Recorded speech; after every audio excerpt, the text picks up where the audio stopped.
Welcome to AT short number 3. Today we're going to talk about who might benefit from AAC. There is no prerequisite for using alternative and augmentative communication. A student does not have to have a certain set of skills to be able to use some form of AAC. As we've talked about, there are different types of AAC systems, and that means that there are many options so that we can feature match to find the system that is appropriate for our student. When we think about this, sometimes we find that individuals are verbal or they use a few words. Sometimes maybe they use a lot of words. That doesn't mean that they might not be somebody who would benefit from the use of an AAC system. This might be because they aren't able to complete all of their communicative intents or desires with their verbal communication. Sometimes we find individuals have a lot of articulation difficulties and people have a really hard time understanding them. While they work to improve those articulation skills, having an AAC system might be beneficial for that student.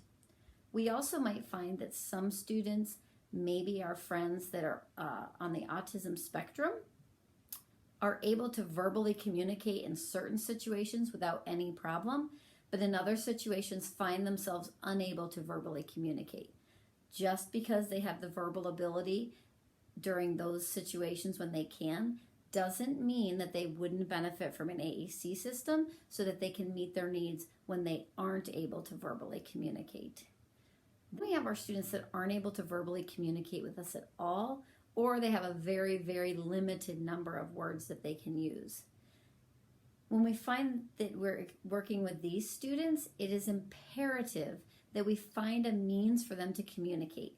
And it's not just that they can request what they want.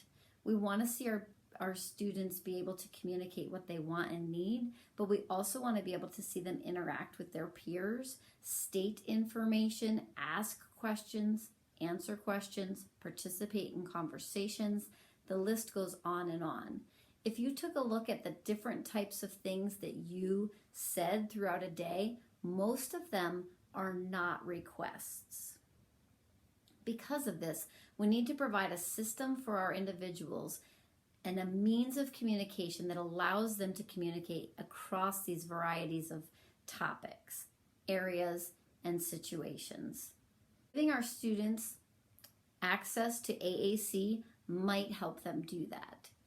Again, it might take time and trial with different systems to find the one that works for a particular student, but doing that and finding that system that works will open doors to new opportunities for these students every day.